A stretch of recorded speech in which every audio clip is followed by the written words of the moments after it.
안녕하세요. 저는 37살에 척추장애를 앓고 계신 엄마와 함께 살고 있는 여자입니다. 불과 몇 달 전만 해도 결혼을 앞뒀던 예비 신부였는데 말도 안 되는 광경을 두 눈으로 목격하게 되면서 결국 파혼까지 선택하게 되었네요. 그런데 저도 그렇고 예비 신랑도 전혀 예상하지 못했던 시모의 돌발 행동 때문에 지금까지 상당히 힘든 시간들을 보내고 있어요. 그런데 예비 신랑이 저와 파혼하게 된 걸 받아들이는데 많이 힘들었는지 어제 저녁에 찾아왔어요. 문 밖에서 한참 동안 기다리길래 어쩔 수 없이 얼굴을 보게 되었어요. 몇 달 만에 반쪽이 된 얼굴로 다가와 버티기 힘들다며 다시 시작하길 원하고 있어요. 하지만 파혼까지 했고 시모의 경악스러운 성격은 강한 거부감이 들었기 때문에 예비 신랑의 마음을 더 이상 받아줄 수가 없었어요. 그 사람은 결국 자신의 인생에 대해 한탄하며 제 앞에서 오열을 하고 말았네요. 그 사람을 다시 마주하니 처음 시댁에 찾아가 인사드렸을 때의 기억이 떠올랐어요. 온화하신 모습과 저를 부드럽게 대해주신 시모를 봤을 때 정말 괜찮은 분이시라고 생각하고 있었죠. 그런데 침착하게 대응하신 시모의 성격은 제가 느끼고 있는 모습과 전혀 달랐었고 첫 질문부터 당황하고 말았어요. 그래도 숨김없이 설명을 해드렸네요. 우리 아들한테 대충 듣긴 했었지만 현재 어머니와 함께 살고 있는데 몸이 좀 불편하시다며? 네, 현재 엄마랑 함께 살고 있어요.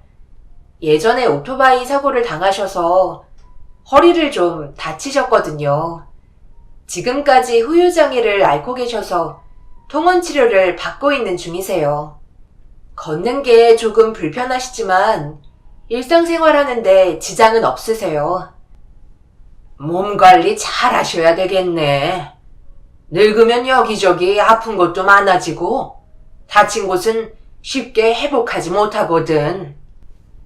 시모는 저에게 이것저것 궁금하신 부분들에 대해 물어보셨어요.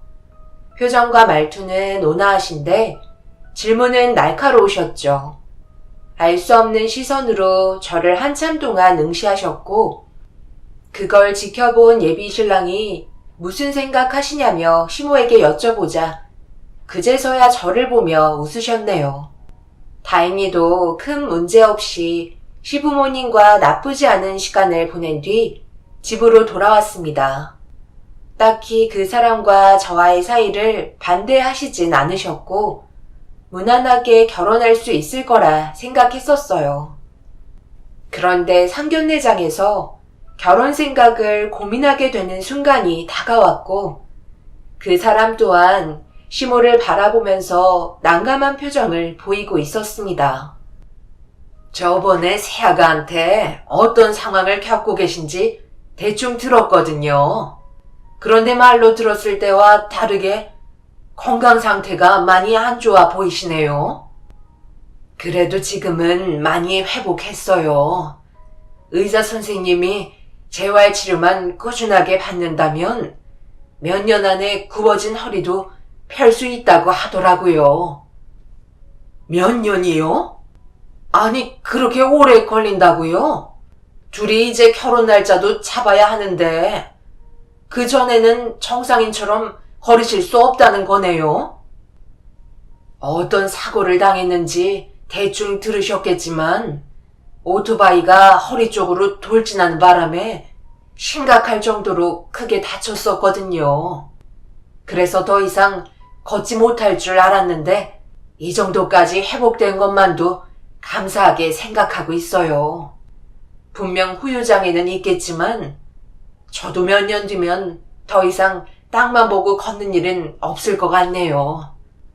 결혼식은 어쩔 수 없이 휠체어의 도움을 받을 수밖에 없겠어요. 그래도 많은 사람들이 축하해 주려고 오는 자리인데 시선이 좋을 것 같진 않은데 저희 집안에 위신이 떨어질 것 같아 솔직히 좀 망설여지는 건 있어요. 저 같은 경우 남들 입에 오르락 내리락 하는 거 별로 좋아하는 성격은 아니거든요. 그런데 사돈의 건강 상태 때문에 안 좋은 시선과 말들을 듣게 될까봐 좀 걱정이 되긴 하네요. 새아가만 놓고 보면 크게 문제될 건 없거든요. 직업도 나쁘지 않고 제 아들과도 잘 어울릴 것 같아 크게 반대하지는 않았거든요. 그런데 제가 앞서 말씀드렸듯이 저는 남의 시선을 상당히 중요하게 생각하고 있거든요. 그래서 어떻게 해야 할지 고민은 되네요. 엄마, 갑자기 그게 무슨 말이에요? 고민이라뇨?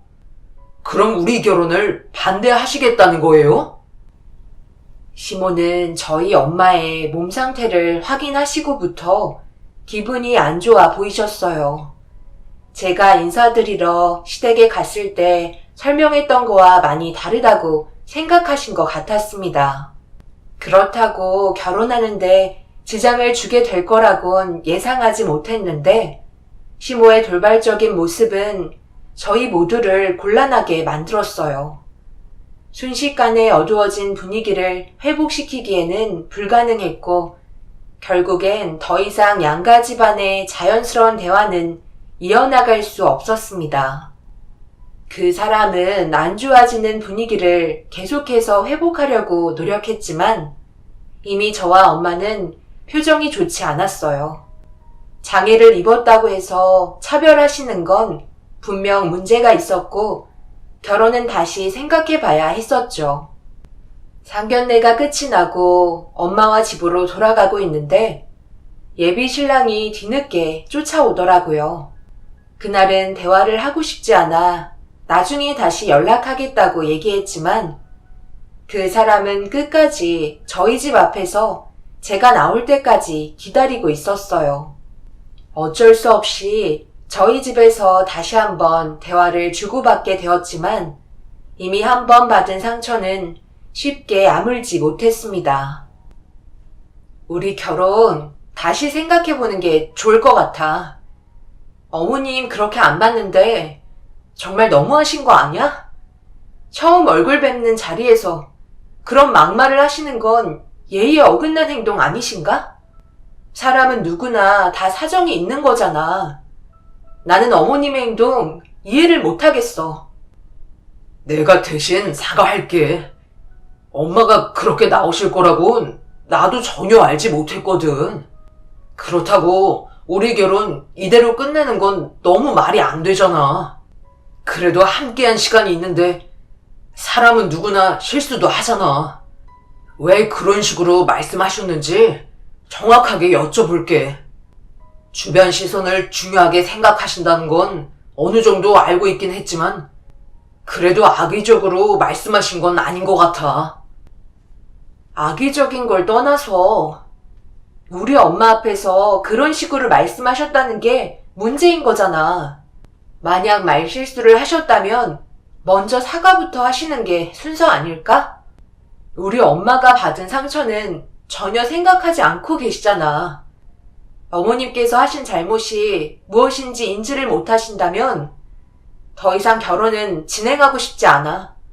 이건 우리 둘만의 문제가 아니잖아. 예비 신랑은 난감한 표정을 보이며 고개만 떨구고 있었어요.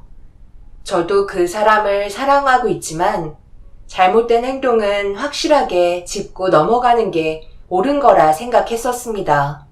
그렇게 한참 동안 대화를 주고받은 뒤 그 사람은 집으로 다시 돌아갔어요.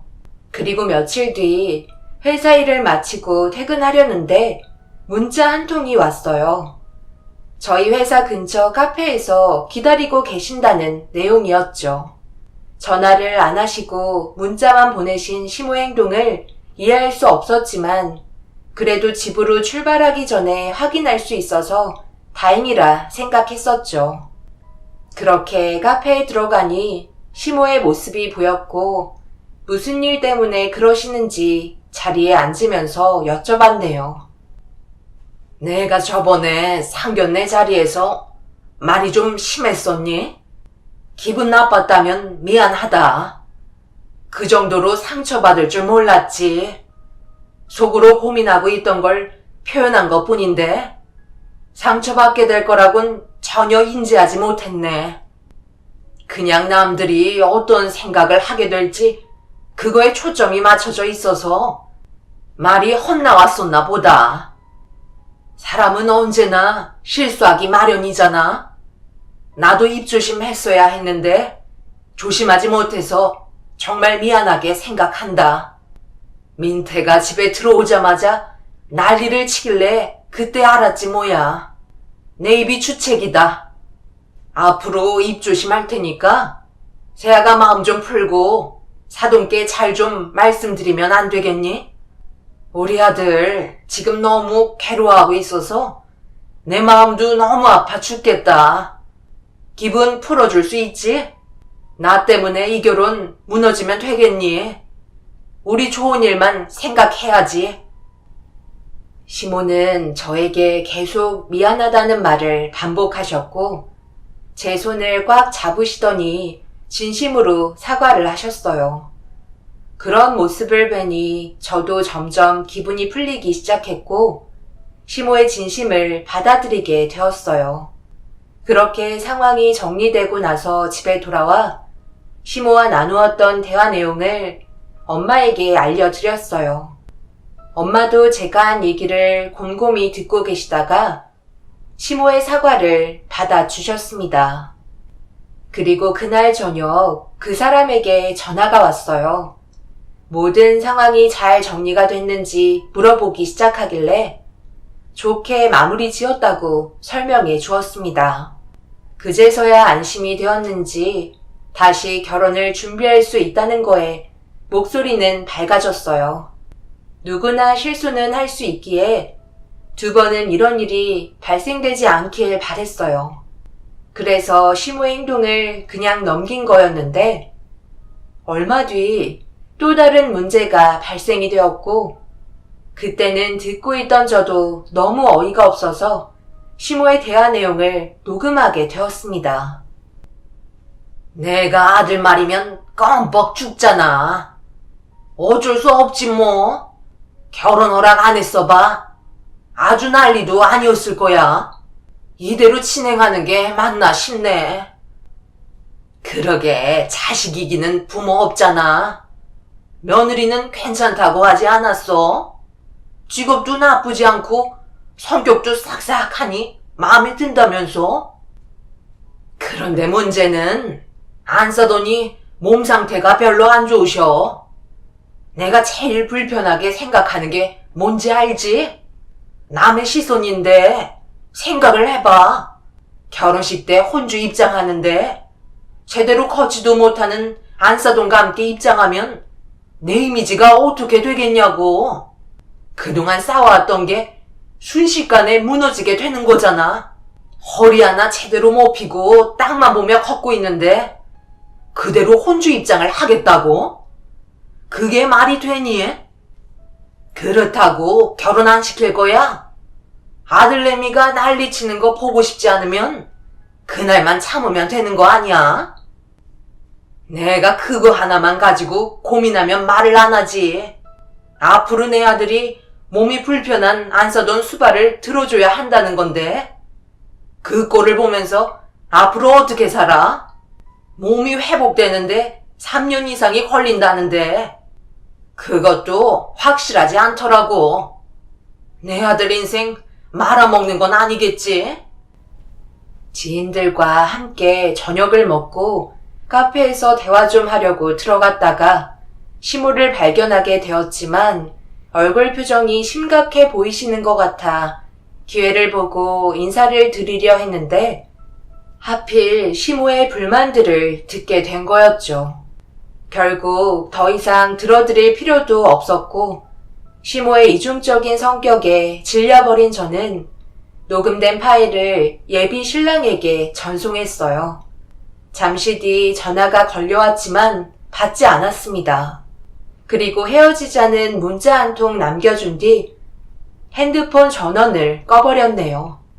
화가 머리끝까지 올라온 상태에서 시모의 얼굴에 찬물을 뿌려버리고 싶었지만 대화조차도 하고 싶지 않아 지인들에게 양해를 구한 뒤 먼저 집으로 돌아왔네요. 그렇게 몇 시간이 지나자 예상했던 대로 예비신랑과 시모가 저희 집에 찾아오셨습니다. 엄마는 아무것도 알지 못하신 채 문을 열어주셨고 시모는 현관문이 열리자마자 엄마의 손을 잡으시며 좀 전에 있었던 일에 대해 용서를 구하기 시작하셨네요. 아이고, 제가 다 잘못했습니다. 이놈의 입이 방정이지.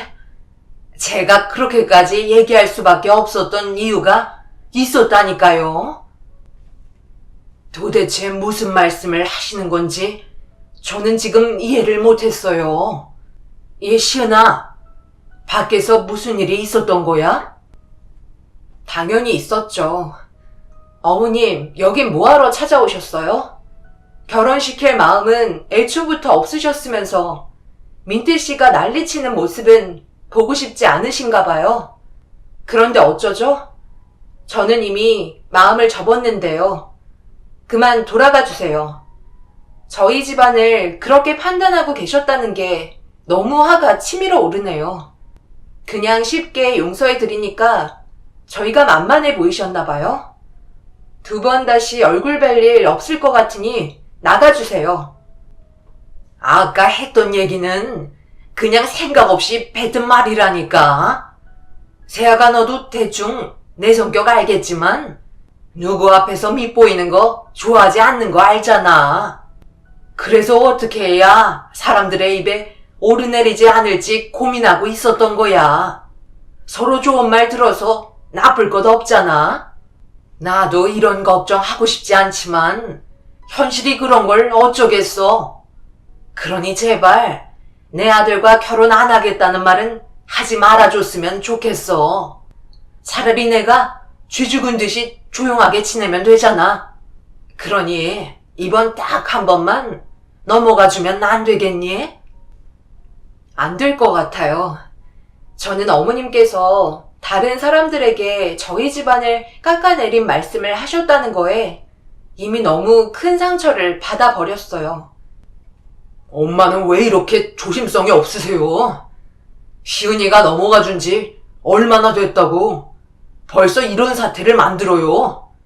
도움 주실 생각 없으시면 차라리 그냥 조용히 좀 계세요. 제가 극단적인 선택하면 좋겠어요? 시은이랑 결혼 못하면 제 인생도 없는 거라고요. 결국 시모는 강하게 거부하고 있는 제 앞에 무릎을 꿇으셨고 눈물을 흘리시면서 용서를 구하셨습니다. 너무 당황스러워 이렇게까지 하실 필요 없으시다며 일으켜 세워 드리려 했지만 제가 마음을 돌릴 때까지 절대 일어나지 않으시겠다며 떼를 쓰기 시작하셨네요.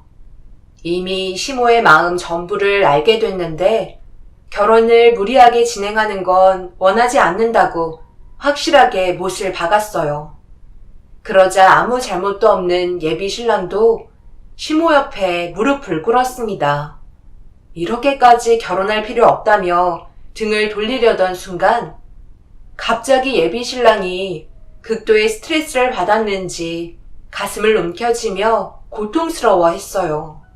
저희는 너무 놀라 급하게 구조대를 불러 응급실로 향하게 되었고 정신을 잃은 그 사람은 검사 결과 갑자기 감당하기 힘들 정도의 스트레스가 한꺼번에 몰려오게 되면서 가벼운 쇼크가 온 것 같다며 안정을 취하면 괜찮아질 거라는 의사의 말에 그제서야 긴장이 풀린 저희는 숨을 돌릴 수 있었네요.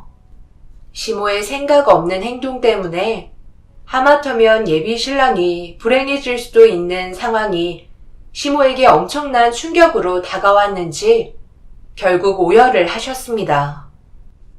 내가 이렇게 빌 테니까 한 번만 넘어가 주렴. 내 아들이 원래 약하게 태어나서 남들에 비해 몸이 건강하지 않는데 이런 일이 벌어지니 내가 도대체 뭐 한 건가 싶더라고. 두 번 다시 생각 없는 행동은 절대 하지 않을 테니까 내 아들과 결혼해 줄 수 있지? 글쎄요. 생각 좀 해봐야 할 것 같아요. 어머님의 말씀을 더 이상 신뢰할 수가 없어요. 지금 몇 번째 속아 넘어가게 되는데 결혼하고 나서 또 어떻게 변하실지 아무도 모르잖아요. 일단 민태 씨가 회복한 거 봤으니까 저희는 먼저 들어가 볼게요. 시모는 뒤돌아가려는 제 팔을 붙잡곤 그 사람과 같이 살아달라고 애원하기 시작하셨어요. 또다시 큰 충격으로 인해 자식을 잃게 될지도 모른다는 생각에 불안하셨는지 저를 절대 보내주지 않으려 안간힘을 쓰셨어요. 누워있는 그 사람은 아직 몸이 회복이 되지 않았는지 저를 보며 눈물을 흘리고 있었어요. 결국 헤어지겠다는 말은 더 이상 입 밖으로 나오지 않았고 마지막으로 딱 한 번만 더 믿어보기로 결정하게 되었습니다.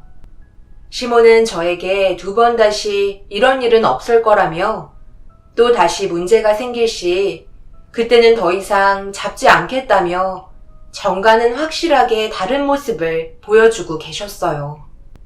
그렇게 예비 신랑은 몸을 회복하게 되면서 저희는 다시 결혼을 준비하기 시작했어요. 시모는 그날 이후 쓸데없는 말은 입 밖으로 꺼내지도 않으셨고 그렇게 아무 일 없이 결혼식 날이 되었죠. 바쁘게 움직이면서 많은 사람들의 축하를 받고 있는데 그제서야 실감이 나기 시작하더라고요. 그렇게 저희는 대기실에서 차례를 기다리고 있었고 혼주 입장의 소리와 함께 결혼식은 진행이 되었습니다. 그리고 잠시 뒤 신랑 신부 동시 입장 소리와 함께 저는 예비 신랑의 손을 잡고 식장에 진입했습니다. 그 사람은 아빠가 없는 저를 배려해 동시 입장을 선택했었죠. 그렇게 많은 사람들의 박수와 함께 천천히 앞으로 걸어가고 있는데 양가 부모님께 인사하라는 사회자의 말에 시부모님께 먼저 인사를 드리고 저희 엄마한테도 인사를 드리려는데 엄마가 앉아 계셔야 할 자리에 다른 사람이 저희 인사를 받아주고 계셨습니다. 순간적으로 당황해서 예비 신랑을 쳐다보니 예비 신랑 또한 갑작스럽게 일어난 일이라 어떻게 된 일인지 모르겠다며 당황스러워하고 있었어요. 그런데 잠시 뒤 엄마의 목소리가 멀리에서 들려오기 시작했고 하객의 웅성거리는 소리와 함께 엄마가 식장 앞으로 힘겹게 다가오시더니 갑자기 시모의 얼굴에 손을 수차례 올려 붙이셨고 주변 하객분들이 말리기 시작했어요. 그리고 엄마가 왜 이렇게까지 화가 치밀어 올랐는지 모든 진실을 알게 되었죠. 시은아, 이 결혼은 없던 걸로 해야 되겠다. 엄마가 방금 어떤 일을 당했는지 아니? 글쎄 사부인이 나한테 줄 게 있다며 차로 부르더니 할 말이 있다며 차에 올라타라는 거야. 그래서 아무 생각 없이 사부인의 말대로 차에 타자마자 나한테 뭐라는 줄 아니? 아무리 생각해봐도 같이 입장하는 건 문제가 있는 것 같다며 혼주 입장 때 태행인을 불렀으니 잠시 차 안에 있어달라고 나를 두고 내리더라고. 사부인의 말도 안 되는 말에 어이가 없어서 결혼을 미루겠다고 하니까 혼주 입장만 태행인을 쓰겠다며 차 문을 닫더니 경비인을 고용했는지 문을 열지 못하게 가로막고 있더라고. 그래서 한참 동안 신랑이 버리다가 주변 사람의 신고로 겨우 빠져나왔다. 이게 말이 된다고 생각하니? 아무리 그래도 그렇지 어떻게 태행인을 세울 수가 있는 거야? 남의 시선이 그렇게 중요한 거야? 이봐요 사돈, 저는 절대 이 결혼 진행시킬 수 없으니까 그런 줄 아세요. 시은아, 집으로 돌아가자. 어머님, 정말 대행인을 시켜서 이런 일을 꾸미신 거예요? 도대체 남의 시선이 뭐가 중요하다는 거예요? 결혼식까지 와서 이런 식으로 행동하셔야 마음이 편하셨어요? 저희 엄마가 어때서 같이 입장하는 걸 창피하시는지 이해를 할 수가 없네요. 남의 시선이 중요하면 저보다 더 잘난 집안과 결혼하면 되겠어요. 저희가 받은 손해는 위자료 청구할 테니 그런 줄 아세요. 엄마, 왜 이렇게까지 미련한 행동을 하시는 거예요? 분명 아무것도 하지 않기로 얘기했잖아요. 그럼 그만하셔야죠. 그래, 내가 전부 다 꾸민 짓이다. 같이 입장하는데 너무 쪽팔려서 그랬다. 나는 청상으로 걷고 있는데 사돈은 땅만 보면서 지팡이 짚고 입장할 생각하니까 도저히 못하겠더라고. 주변 사람들이 이상하게 쳐다보는 것 같아서 대행인 시켰다. 상황에 맞게 할 수도 있는 거지. 그것 가지고 이 난리를 치면 어쩌자는 거야? 사돈도 저희 입장 생각해 주셔야죠. 집안 외신 다 떨어지게 꼭 이런 식으로 일을 벌여야겠어요? 세아가, 우리는 결혼 물을 생각 없으니 더 이상 지체하지 말고 서둘러 진행하도록 하자. 이제부터 사돈이 자리에 앉아 계시면 될 거 아니야. 사위자 양반 뭐하고 있어요? 상황 정리해야지. 시모의 막 나가는 행동은 더 이상 받아줄 수 없었고 그 자리에서 뒤돌아 예식장을 빠져나왔습니다. 그런데 그 사람이 정신적 충격이 상당했는지 결국 또다시 쓰러지고 말았네요. 시모는 저를 부르며 결혼식 진행해야 된다고 소리를 질렀지만 뒤도 안 돌아보고 식장을 나오는데 저를 붙잡겠다며 시모가 달려오기 시작했고 그 순간 충격적인 광경이 전 하객 앞에 벌어지게 되었습니다.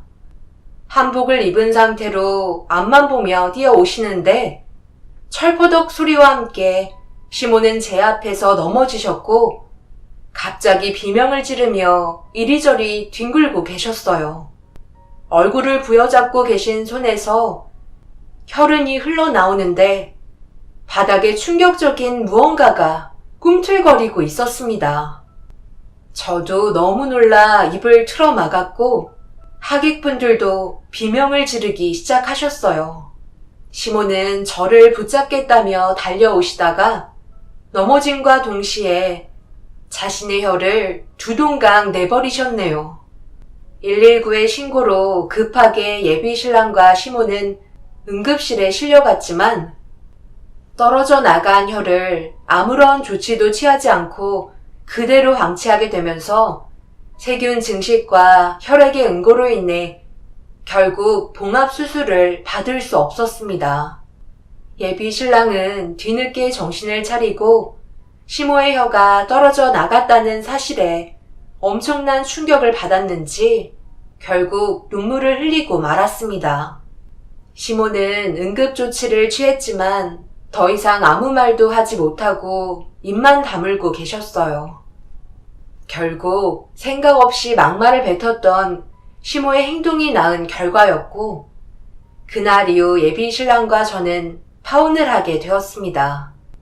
엄마에게 척추장애라며 창피해하셨던 시모는 언어장애가 되어버리셨고 남들 시선을 중요하게 생각하셨던 시모는 결국 정신과 치료를 받게 되셨습니다. 그렇게 두 번 다시 엮이지 않을 거라 생각했는데 몇 달이 지나고 그 사람이 또다시 찾아왔어요. 결론은 저와 다시 시작하고 싶다는 말이었죠. 더 이상 좋은 감정도 남아있지 않은 상태라 받아주지 않았습니다. 그 사람은 무슨 수를 써서라도 저와 함께하고 싶다며 부모님과도 인연 끊고 오겠다 했지만 더 이상 인연을 만들고 싶지 않았어요.